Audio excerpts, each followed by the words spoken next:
We are so pleased to have on set today Michele Pecoraro, who is the Executive Director of the Plymouth 400. Welcome back, Michele. Thank you so much, Julie. So good to have you. For the people that don't really know about the 400, and I can't imagine who doesn't, but talk a little bit about how your organization got started and what your mission is. Sure, yes. Plymouth 400 was really begun around a kitchen table, probably around 2004 by Reverend Peter Gomes and Jim and Peggy Baker and Ken Tavares and a handful of people who knew that this was going to be big and that it was on its way.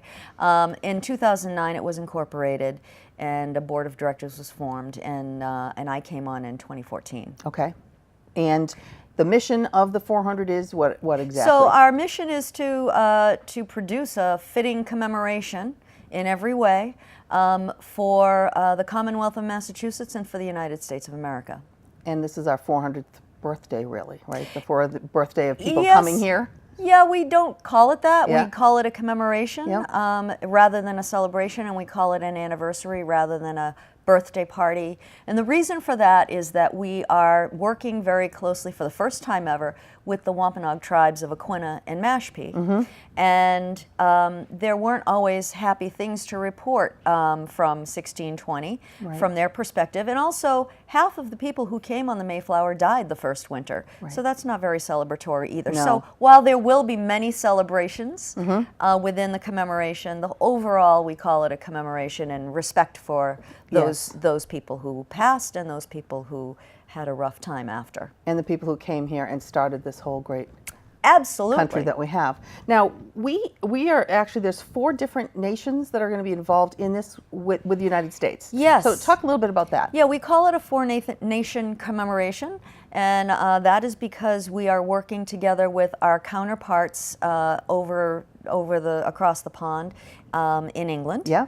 There are 12 communities over there where the Pilgrims hailed from that are participating. Okay. We are also working with Leiden in the Netherlands, where the Pilgrims lived for 12 years before they came here. And a lot of people don't know that. No, that's a part of the story that gets kind of obscured. Yep.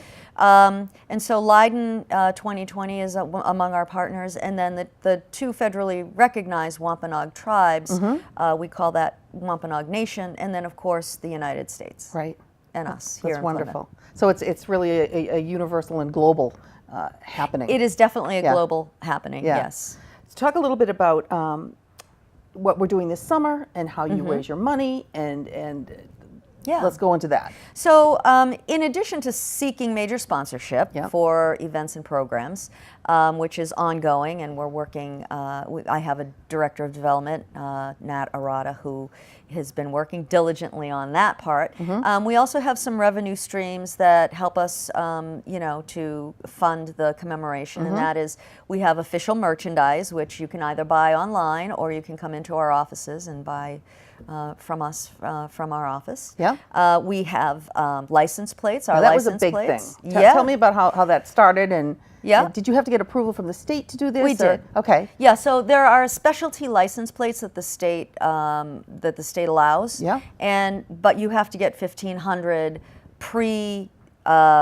pre-sold, really? Yeah, you have to guarantee exactly, them. Yep. Which we did. Yep. And so now you'll see them all over. Yeah. And you do. And they are still for sale through the registry now. We can't sell them any longer.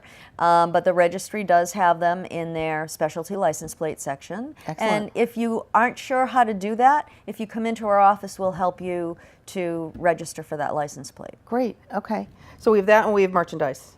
And merchandise. Okay. And we also have a business partner program. So in addition to these major sponsors who are going to give, many, many thousands of dollars, we want to make sure that our local communities are able to participate, even if they can't come up with that kind of funding. Right. So we have a business partner program, which is for local and regional businesses, and we have about 100 of those currently, and those are people who pledge a certain amount of money over a certain number of years towards the commemoration, and we recognize them as your partner. They're included in the all the information that goes out. Absolutely. That they're listed as a partner. Right. Now, talk a little bit about your biggest fundraiser, which is going on this summer.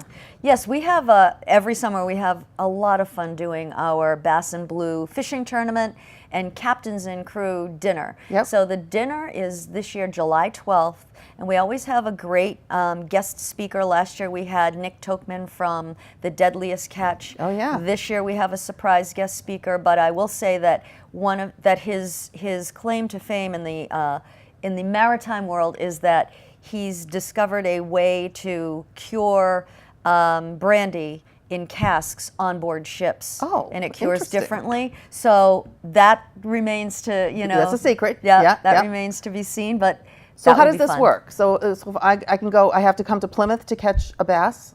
No, you actually can fish anywhere in Massachusetts waters. Okay. But you do have to turn your fish in. Now, the fishing tournament itself is the 14th and 15th Yep. of July. Yep. You have to turn your fish in to our weigh-in station behind Cordage Park. Okay. And then whoever wins, the biggest fish wins? Yeah, it's a $1,000 prize. Yep. And you don't have to be a super duper angler to win. As we learned last year, we had a 13-year-old young woman, thank you, win the Bass and Blue entire tournament. Really? With the largest fish, yeah. So How big was it? I don't remember. It was huge. It was big. It was bigger than anyone else's. Let's It was put really it that big. way. Okay. Oh, that's great. And how many people participate in the Bass and Blue tournament? We have almost 200 fishing now, but we certainly could. We'd love to have more people registering to fish. Again, it's a fundraiser Yep. for us. It's a good time. If people want to buy tickets to the captains and crew dinner, they don't have to be fishing to do that. Okay. That can be. It's open to Anybody the can do general that. Okay. public. Okay. We have a great, huge amount of silent auction items Yeah. and raffle items at that. So this is a It's big lot of fundraiser fun. for you. It's a lot Yeah, of fun. Yeah. Now, a little off subject, a little bit. The Mayflower 2, which is not obviously not here in Plymouth. Right. How does that affect travel, tourism, the draw of Plymouth, or doesn't it have an effect? Well, I'm hoping that it has a pent up effect because, it is in Mystic, Connecticut, at Mystic Seaport, being restored right now. It will probably be there until sometime mid-2019. Yep. And but when it comes back, it will come back to a lot of fanfare, and we're working closely with Plymouth Plantation to determine what that looks like as Right. she comes back into port Yep. here in Plymouth in 2019. So that will be kind of a soft kickoff to 2020 Right. when she's back in port. When she's back in port. Yeah.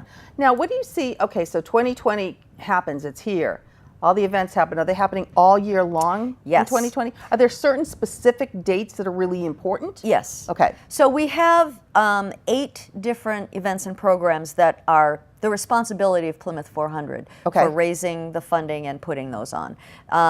So we have that whole schedule on our website. But we also are sanctioning events. So those are the signature events Yep. that we are responsible for. We're sanctioning other events. So for example, First Night Boston in 2019 Yep. will have Plymouth 400 themes.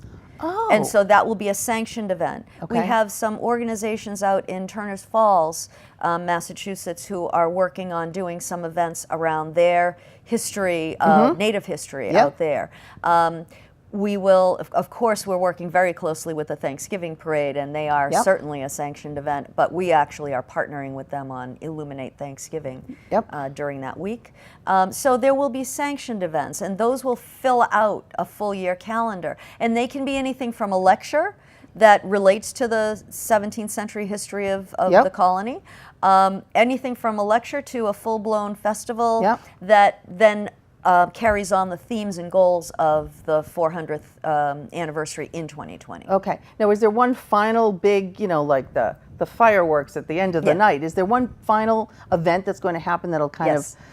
That will be of be the Illuminate. tail end? Okay. Yeah, that'll be Illuminate Thanksgiving. Okay. That happens during parade week end, but we are pulling it out into the evening before Thanksgiving. Oh, okay. And we'll have other organizations helping us to fill in those other days so that Thanksgiving in Plymouth doesn't just end with the parade weekend, which Ollie does a fabulous job Right, with, right. but it needs to be extended Sure. to Thanksgiving. Exactly. We have a lot of people who come here expecting that, oh, it's the home of Thanksgiving, Yeah. and that there'll be a whole bunch of things going on, and currently, after the parade, there really isn't. Right, okay. So, we have Plymouth Plantation, of course, it's serving a lot of meals and doing their Yeah. daily Yeah.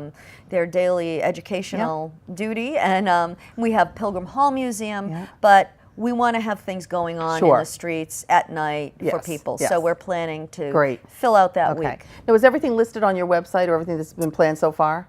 Yes. Okay, and your yes. website is? It's Plymouth400inc.org, and that's Great. Plymouth spelled the way we spell it with a Y. P-L-Y, not yes, P-L-I. P-L-Y, yes.